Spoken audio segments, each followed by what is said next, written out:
So for some people, this 90-90 position is not the best place to do our PAILs and rails because we can't access enough actual working range to get a good feedback of afferent information that's going on into the hip. Basically, we can't feel the muscles that are actually rotating the femur, especially when we get into our end range of rotation, whether we're working over the front leg for external rotation or the back leg for internal rotation. So here's a couple modifications that we can do to get better workspace and access that tissue more effectively. So for the front leg, I'd be up nice and tall, thinking about reaching the rib cage up over an imaginary object that's in my hip crease. So I'm trying to get up nice and tall, arching that low back, pushing the tail out behind me, reach forward, squeeze into that stretch.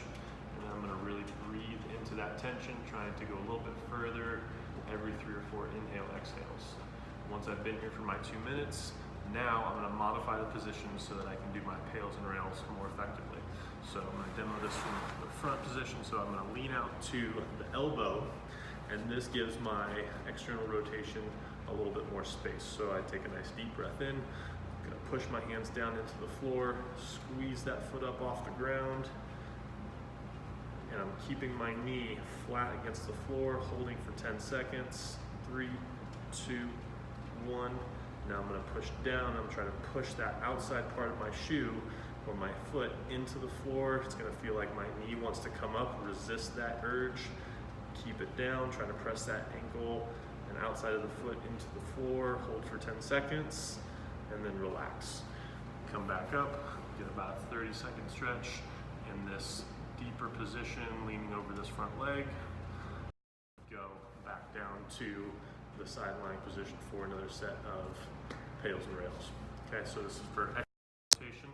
For internal rotation, I like to go to a prone position with the knees slightly out to the side. And so what this does is gives my internal rotation space a little bit more room to work. So now I can just put my head down, take a deep breath in, create tension through my core, and drive my knee into the floor. Squeeze as hard as I can to push that knee down. I might only get to here, and that's totally fine.